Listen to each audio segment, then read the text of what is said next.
Assalamu alaikum everyone. Thanks for clicking on my video. Today I'll be sharing with everyone how I make my fish masala. So here in a pan I have 1/3 of a cup of oil. To that I'm going to go ahead and add 1 teaspoon of zira, and we're going to let that sizzle in there for a minute. After that we're going to go ahead and add 1 sliced onion and 2 to 3 bay leaves in there, and we're going to go ahead and saute everything on high till they change color just a little bit. And then we're going to go ahead and add ginger and garlic paste to that.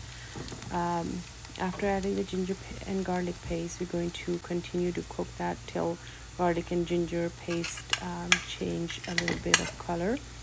And we're going to go ahead and add just a little bit of maybe 1/3 of a cup of water to stop the cooking process.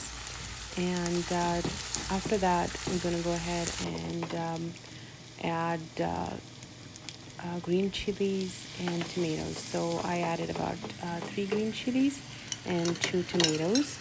I'm using frozen, as you can see. I'm going to cover that for a little bit, and then once everything has cooked down a little bit, I'm going to take the cover off and add all the spices. So I'm going to use less than half a teaspoon of salt, because fish doesn't require too much salt, and then 1 teaspoon of coriander powder, 1/4 of a teaspoon of turmeric, half a teaspoon of red chili powder, and I added a little bit of paprika, which I forgot to record. And I'm going to give that a good mix and saute that till all the water has dried up and the oil separated.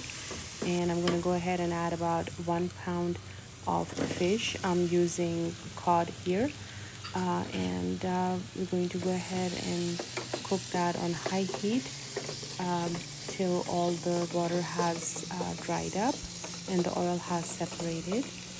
And if you want a little bit of gravy in there, go ahead and add some water after it has sauteed well.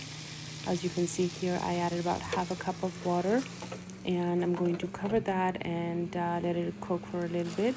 I also added about a teaspoon of kasuri methi in there before I covered it. And after about 8 minutes or so, this is what it should look like. Now if you want to more drier gravy, then you can go ahead and continue cooking it, but mine was done at this point. I added some cilantro for garnishing, and that's it. You're done. Go ahead and transfer it to a serving bowl, and you can serve this with rice or with roti. So if you do try it, let me know how it turned out. And thank you so much for watching. Stay tuned for some more basic, easy to follow recipes. And this is what this channel is all about: very basic and easy, simple recipes. Thank you so much for watching. See you again with another recipe.